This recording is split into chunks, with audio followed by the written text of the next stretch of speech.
Eso es la tradición también. Y antes de terminar esta apartado, de hacer un poquito de descanso, tiene otro apartado que es bien importante: fe y ciencia, porque es gran parte importante para el mundo moderno, que en general ha planteado una oposición entre fe y ciencia. Si yo soy científico, no debo creer, y los que creen no son científicos. Esto con terminología de Ferreira es un paralogismo de falsa oposición, porque se oponen cosas que no se oponen, y por eso sale una lógica que no es. De suyo, nuestra inteligencia, nuestra razón, tiene métodos, tiene enfoques para pensar. Eso son las ciencias. Es que, mirado de tal forma, ¿en qué se dice? Yo agarro un objeto y esto lo puedo ver mecánicamente cómo funciona el reloj. Según la física, si es un cuerpo duro, no, cuánto pesa, etc. Según la química, los componentes que tiene. ¿Ves? Que cada ciencia, por ejemplo, tiene como un método para analizar. Siempre es el mismo reloj. Y no se opone si yo digo que esto es acero, a si yo digo que es un cuerpo físico, ¿no? Y que pesa tanto, ¿no? Son dos modos, y si digo mecánicamente que es cierto, a cada hora. Así que y también la razón filosófica, la razón científica es un modo de pensar que solamente parte de la observación de los fenómenos, de lo que aparece. Analiza, la química según los componentes, la otra, la física según la resistencia, el movimiento, etc. Pero la filosofía puede preguntar, bueno, pero esto es un ser a otro nivel, ¿por qué existe esto? En fin, la razón suficiente de su existencia. Hay como niveles. Le pongo otro ejemplo para un ser más complejo, que es el hombre. Yo puedo analizar, por ejemplo, la procreación humana, y puedo analizar, yo sé muchas de estas cosas, pero más o menos ya, puedo analizar a un nivel químico y decir que tendría que hablar del ADN, sé lo que es, pero en fin, es un nivel. Entonces, somos un conjunto de ADN ordenado, o biológicamente un conjunto de células, o un organismo, o un ser capaz de pensar. Todas estas cosas no se oponen. Si yo digo, ¿por qué existe un hombre? Por la unión de un óvulo y un espermatozoide. Sí, todavía podría atrás, pero no sé explicar, por la unión justamente de química, del componente que da el espermatozoide, el componente químico por el que da el óvulo. Puedo decir también que es por un acto sexual. Son verdad estas dos cosas, ¿no? Por la compulsión sexual. Puedo decir que es por el amor, la entrega de dos personas. Puedo decir que me creó Dios.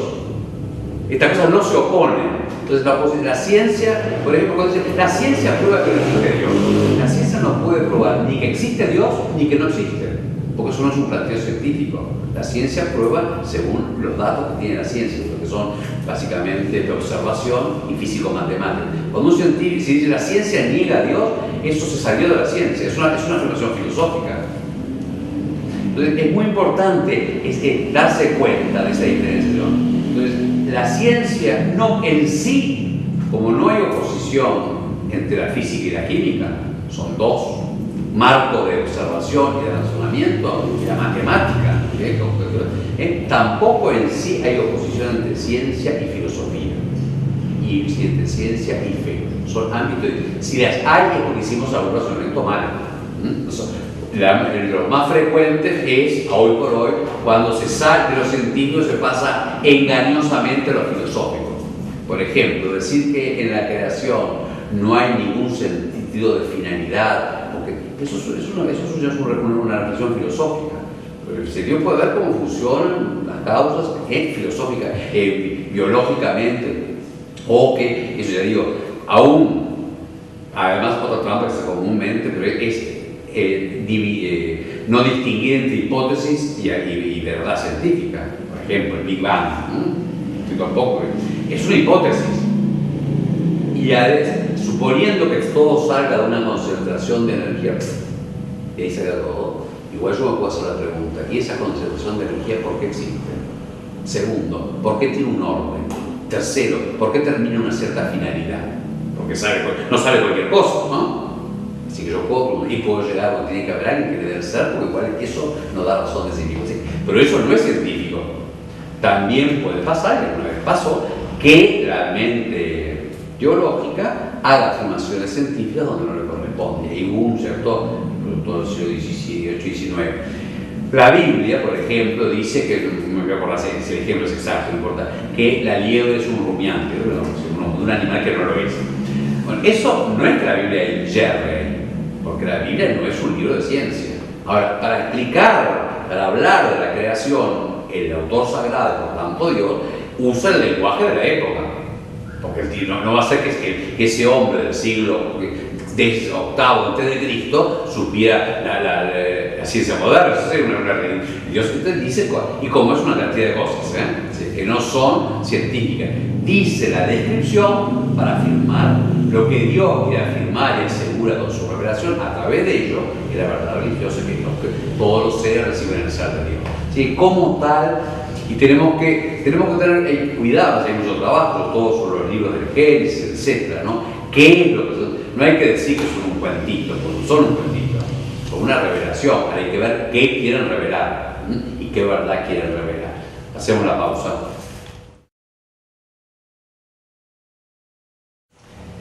Esta reflexión sobre fe, razón, fe y ciencia es muy importante, además ha sido gran parte de la crisis, de la compleja crisis del apartamiento de la fe,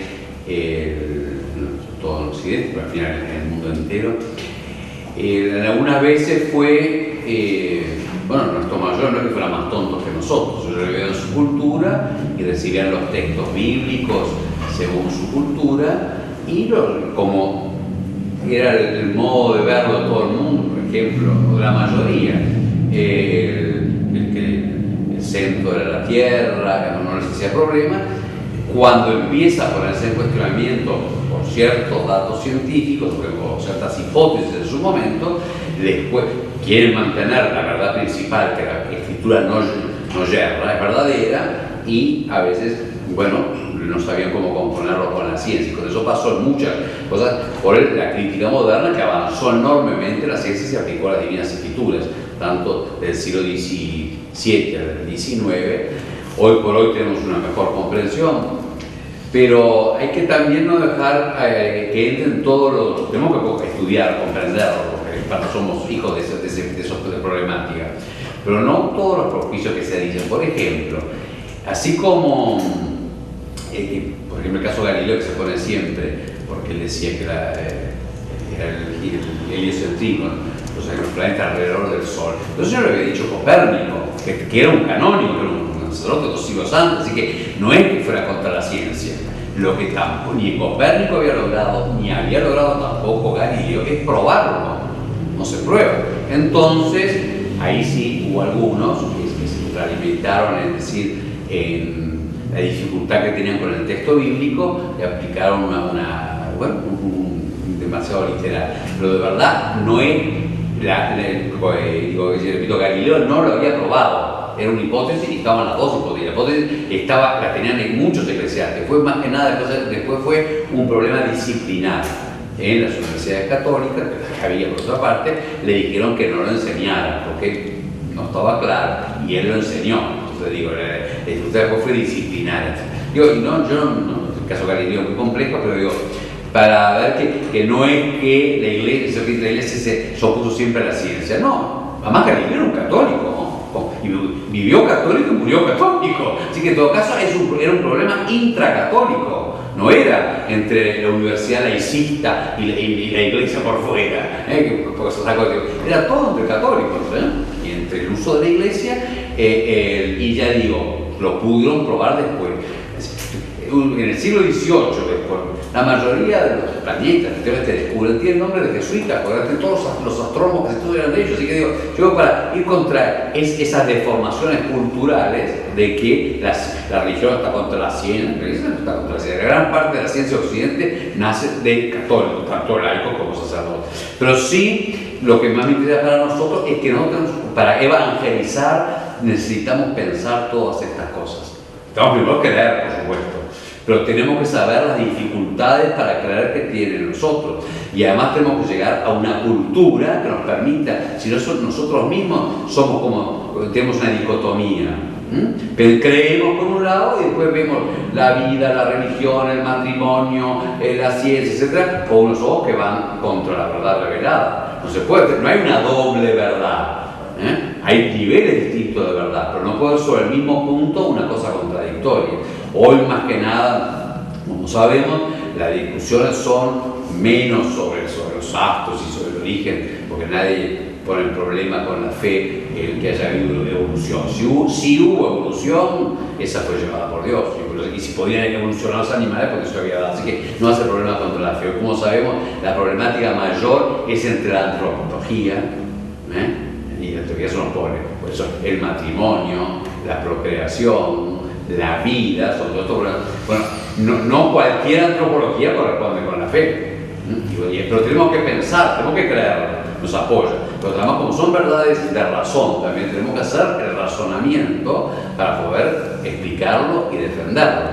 No voy a entrar a los temas del matrimonio, pero tenemos que ver y tener una coherencia entre lo que Dios ha revelado, entre lo que pensamos y cómo lo pensamos, y por supuesto, y cómo lo vivimos. Así que sigue siendo la fe, como aquí cita el concilio, una serie del concilio de Vaticano II en 1959, que es 36, la Iglesia Mundo. Por eso la investigación metódica en todas las disciplinas, etcétera, si se procede de un modo realmente científico, o sea, con el método de esa ciencia y según las normas morales, nunca estará realmente en oposición con la fe, porque las realidades profanas y la realidad de fe tienen su origen en el mismo Dios. La verdad que conocemos en las cosas viene del Creador. Si las cosas tienen lógica, tienen matemática, tienen orden, si el cuerpo humano, los órganos funcionan bien, no es porque un hombre dijo que poner el hígado acá y la cosa acá. Así que descubriendo la ciencia descubrimos a Dios, aunque sea de un nivel distinto. Más aún, quien con espíritu humilde y ánimo constante se esfuerza por escrutar lo escondido de las cosas, por la ciencia, aún sin saberlo, está como guiado por la mano de Dios, que sosteniendo todas las cosas hace que sean lo que son. Una frase casi más rotunda de Santo Tomás: toda verdad, venga de donde venga, viene de Dios. Porque la verdad de Dios, hay niveles de verdad. Bueno, otra característica de fe, la libertad de la fe. La fe es libre, ya lo hemos dicho antes. El hombre de 160 debe responder al creer voluntariamente a Dios. Nadie está obligado contra su voluntad a abrazar la fe. El acto de fe es voluntario por su propia naturaleza. Por eso no forma parte del plan de Dios. ¿Por qué Jesucristo resucitado no se apareció con ángeles a todo Jerusalén? Porque quiere y hace que sea por testimonio, para dar lugar a la libertad de la fe. No se impone Dios, sino es por testimonio para que el hombre libremente acepte y se entregue y se dé la comunión con Dios. Por lo tanto, es también la libertad lo que hace un acto, te dije, religioso. Yo me entrego a Dios al creerlo, le creo, lo honro, le doy gloria. Por supuesto que el que me ilumino y me salvo soy yo, pero le reconozco Él es la verdad. Y eso es lo que le digo. No es porque necesite nada. Y por eso es un acto también meritorio. Nosotros hacemos la ofrenda de nuestra fe. Hasta el máximo, que es el mártir. Por eso el tipo acabado del cristiano es el mártir, que testifica con la entrega de su vida, que le cree a Dios y lo honra, etc. Tanto le cree porque revela, cuanto el contenido que nos amó hasta el final. Después un apartado sobre la necesidad de la fe. Creer en Cristo Jesús y en aquel que lo envió para salvarnos es necesario para obtener esa salvación, puesto que sin la fe es imposible agradar a Dios, yo decía, es eso, y llegar a participar en la condición de sus hijos. Nadie es justificado sin ella y nadie, a no ser que haya perseverado en ella hasta el fin, obtendrá la vida eterna. La fe es lo que nos abre, en todo el Evangelio, tu fe te ha salvado. Abre a que Dios obre en ella. No voy a entrar aquí ahora en la problemática de cómo puede salvarse fuera de la fe explícita. Todos tienen sus caminos, pero también de algún modo el hombre se entrega. El camino tipo es el que Dios se revela y que el hombre le acepta y entra en la comunión por la fe. Es verdad que también Dios tiene otros digamos, otros caminos de fe que puede ir llevando a ella. Y aún a través del hombre, la persona que cree y se abandona en Dios, como lo conoce, aunque no sea en Jesucristo, y aún hicieron un prejuicio que los curas se comen a los niños, entonces no tiene que creer en ellos, de una imposibilidad moral de creer en ellos, porque la iglesia es la casada, es la que domina, ¿no? Entonces tiene más allá que sea falso, tiene una imposibilidad moral para creer, y sin embargo se entrega a lo que va conociendo y a la acción de la gracia en él. Tiene una fe incipiente aún, y creería en Jesús si pudiera llegar a presentarse de bien. Así que, pero bien, lo que importa es que la fe es la necesidad de la fe. La perseverancia en la fe, o sea, no es un momento, es mantenerlo, eso continuamente aparece. La fe es un don gratuito que Dios hace al hombre, inestimable, pero se puede perder, así como puede crecer. Por eso hay que pedir el don de la fe. Creo, Señor, pero aumenta mi fe. El himno del cristianismo de la fe. Hay que pedirlo, hay que cuidarla la fe, hay que cultivarla por la oración, por la súplica, por la escucha, por pensarla y por vivirla. Y por supuesto, principalmente por los misterios de la fe. Y nosotros lo que tenemos que pedir es vivir y morir en la santa fe de la Iglesia. Ese es nuestro deseo. Y es el bien superior. Yo digo que hay que pensar y hablar en la cultura según la fe. Todas las veces, los que me han escuchado, pero lo repito, es muy frecuente, nos saluda, ¿cómo está? Muy bien, no sé cuánto, porque tengo salud y la salud es lo principal. Digo, no, lo principal es la fe. Primero, pues la salud se va a perder tarde o temprano, así que si lo principal, perdemos lo principal. Y segundo, lo que salva es la fe. Lo que salva no es la salud. Y lo que le da nuestra dignidad es la fe que nos hace hijos de Dios. Así que, ¿lo ven? No hay que repetir las cosas como tontos. Hay que pensar y vivir según. El bien principal en esta vida es la fe. Ya digo, la salud es un bien, pero un bien secundario. Y no somos menos porque estemos enfermos. Y claro, somos menos si renegamos de la fe. El bien principal es la fe, y por eso hay que pedir y valorar la perseverancia. Luego viene un apartado que es muy importante, la fe, comienzo de la vida eterna. Como en la fe entramos, nos entregamos a Dios, aceptando su propia revelación, y entramos a conocer, participando como Dios se conoce. Porque la vida de Dios, ¿cuál es? La relación de las personas divinas. Cómo conoce el Padre al Hijo, lo que podemos balbucear, lo conoce engendrándolo, pronunciando esa palabra eterna. Y el Hijo se conoce recibido del Padre y amándose en el Espíritu Santo. Entonces en la fe entramos en la vida propia de la Trinidad.